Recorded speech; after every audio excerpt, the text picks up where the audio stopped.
नमस्कार, मैं कामिनी। आज जो हम एक बात कहने जा रहे हैं तो वो है सत्संग। वास्तव में सत्संग क्या है, ये समझने की बात है। अगर हमारी बात से सहमत होना तो please like, share and comments ज़रूर करना। सत्संग है क्या? साधारण भाषा में अगर कहा जाए सत्संग, इट मीन्स अच्छे लोगों की संगत ही सत्संग है। कुछ लोग ये कहते हैं कि जो बाबा कथाएं चल रही हैं वहाँ पर बैठना, उनकी बातों को सुनना, वो सत्संग है। सबकी अलग अलग विचारधारा है, सब अपनी बात को अलग अलग तरीके से कहते हैं, क्योंकि कहा भी गया है हरि अनंत हरि कथा अनंता और कहाँ सुनाई बहुविधि सब संता। मतलब हमारे हिंदू जो धर्म है इसमें हरि अनंत और हरि कथा अनंता। हरि अनंत है, इसका मतलब ये नहीं है, अनंत का मतलब लोग गलत ले जाते हैं कि हमारे भगवान का ही है। नहीं, हरि अनंत मतलब भगवान की कोई सीमा नहीं है। हरि अनंत उसकी कोई व्याख्या नहीं कर सकता, ठीक है, वो एक ही है। हरि अनंत का मतलब ये नहीं है कि अनंत हैं आप वो समझ रहे हो कि गिनती संख्या में आप अलग अलग समझ रहे हो। नहीं, हरि एक ही है। हरि कथा अनंता और उसकी कथाओं का कोई अंत नहीं है, कहने का अभिप्राय ये है, ठीक है। और कहाँ सुनाई बहुविधि सब संता, कहने और सुनने और सुनाने का ढंग बस अलग अलग है। तो हम बात कर रहे थे कि सत्संग क्या है।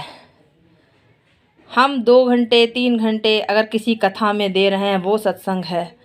तो सबकी अलग अलग विचारधारा है, आपकी भाषा में हो सकता है, और हर जगह हमें अलग अलग चीज़ें सुनने को मिलती हैं। कोई कहता है इनको मानो, कोई कहता है राम को मानो, कोई कहता है श्याम को मानो, कोई कहता है काली को मानो, कोई कहता है दुर्गा को मानो, ठीक है। और फिर हम कहते हैं कि ये सब एक ही हैं, ठीक है।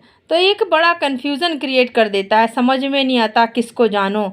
लेकिन कहा गया है एक को जानो, एक को मानो और एक को पहचानो, ठीक है।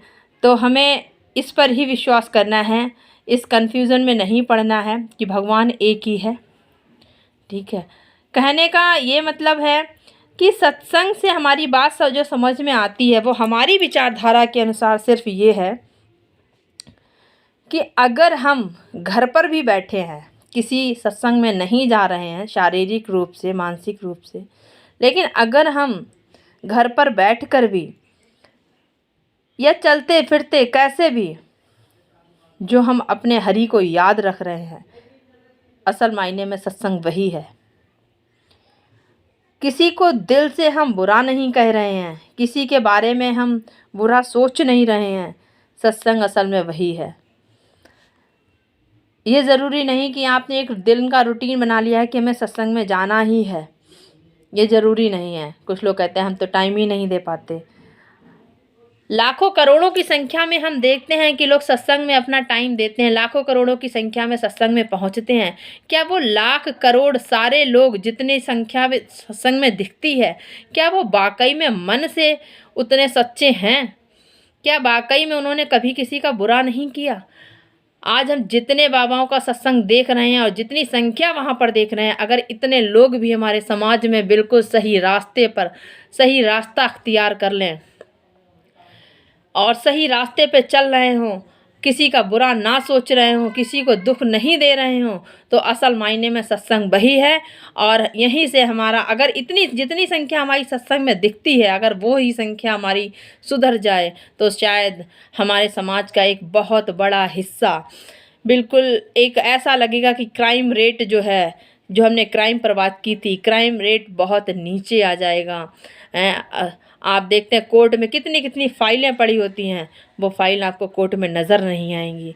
क्यों? क्योंकि असल बात जो है वो यहीं से स्टार्ट होती है कि हमने बैठे तो हम सत्संग में हैं, लेकिन हमारी जो मन में क्या बात चल रही है, अगर वाकई में आपका ध्यान इस तरफ है तो कृपया करके इस बात पर एक बार ज़रूर विचारें कि हमें कैसे समाज का निर्माण करना है, कैसे समाज में हम रह रहे हैं और कैसा हमें अपना अपनी जगह समाज में किस तरह की हमने बनाई है, इस बात पर एक बार ज़रूर विचार करें।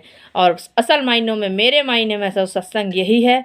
वैसे आप लोगों की अलग अलग विचारधारा है, जैसा भी जिसके मन में हो कृपया कमेंट में ज़रूर बताएं। धन्यवाद।